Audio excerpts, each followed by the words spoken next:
ndabashimiye mwese mufashe umwanya wanyu mukadukurikira iminota y'inkuru n'amateka.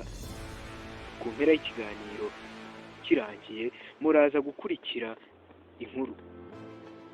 Ndabararitse ntimuze gucikwa.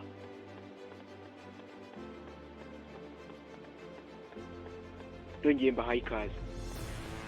Muri iyi si ibihe tugezemo, ibyashize ndetse n'ibindi bihe bizi kubutangira biragora. Wibaza niba uzunguka cyangwa uzahomba, mbese wibaza ibintu byinshi wabiburiye igisubizo hato ukanabireka. Kwiga kubitangira biragora. Kugenda bakagucengezamo ariya masomo yose utari umenyereye, kubitangira kugira ngo bikugeremo neza.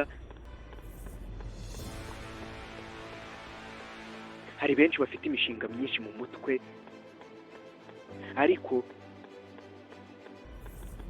harimo n'abahisemo kubireka.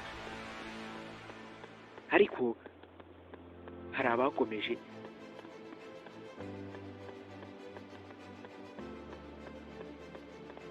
Inama cyangwa se ikintu kimwe nabazaniye cyabafasha kikazanafasha abazabakomokaho,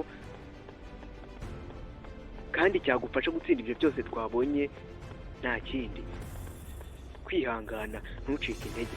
Baguseka ariko abandi bazaba bakumwenyurira, bagutekerezaho ku mutima batabikubwira. Bamwe bazakugarukira, benshi bagusabe n'imbabazi, kuko bazaba babona ko batangiye no kugukenera.